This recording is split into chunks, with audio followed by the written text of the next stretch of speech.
Daniel, 11D excludes management and business processes. Okay, so in other words, the R&D relating to your management processes and your business processes are excluded.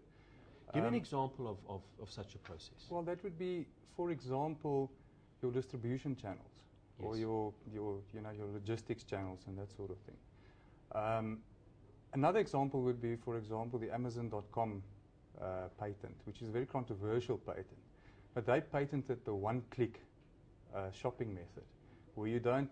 In the old example, you bought a lot of stuff by placing it into a cart, a shopping cart. This virtual cart. It was a virtual cart. Yes. And then you get to the checkout, and then you fill in all your details and your credit card details, and you give all your details there, and then you pay for it. But what they've done is they just changed it around a little bit, and they said, well, you can come in and you register the first time, and then you go and look at the products, and you click on each product just once. As to all the products that you want to buy, just click once. And it automatically clicks through and charges you and exactly. delivers to the address that you exactly. So now you don't have to go, every time you don't have to go to the checkout. That happens automatically. So although there might have been new programming to get to that point, it was nothing really that required any major development as such.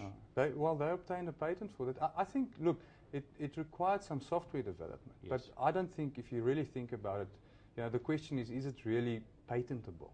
Is it really such a new and inventive invention that it warrants a patent, or that you must be allowed to get a patent for it? And people think it's not. Many people think it's not, and there's a lot of controversy around this type of patent. Now, if Amazon.com were in South Africa, having registered that patent successfully, just leading off from the rest of our discussion, they would then have been entitled to an 11D deduction.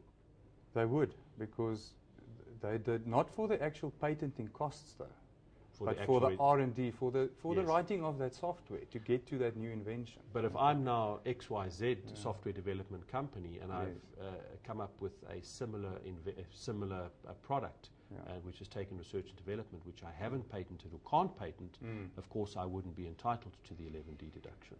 Well, I think you would, but you wouldn't be entitled.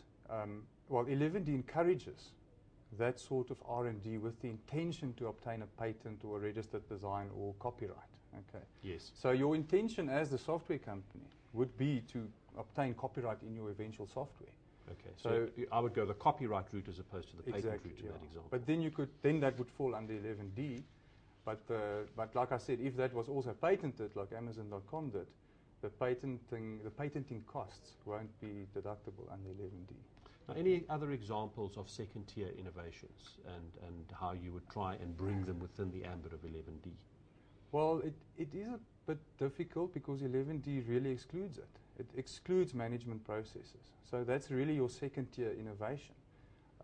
And it's controversial to patent those second-tier innovations. So I think it becomes even more important for the Tax Act to take cognizance of that and to allow people, or to encourage people, to deduct the second-tier innovation. So in a sense, you're kind of forced to try and take your second-tier research and development and try and make it look or become a first-tier development. Yes.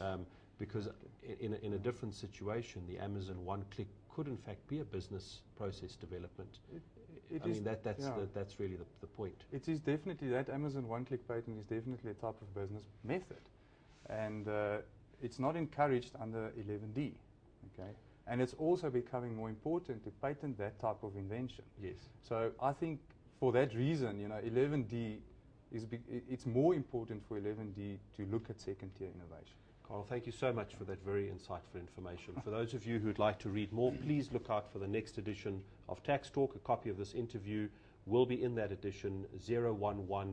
011-476-5048 is the telephone number to telephone. Until next time, goodbye.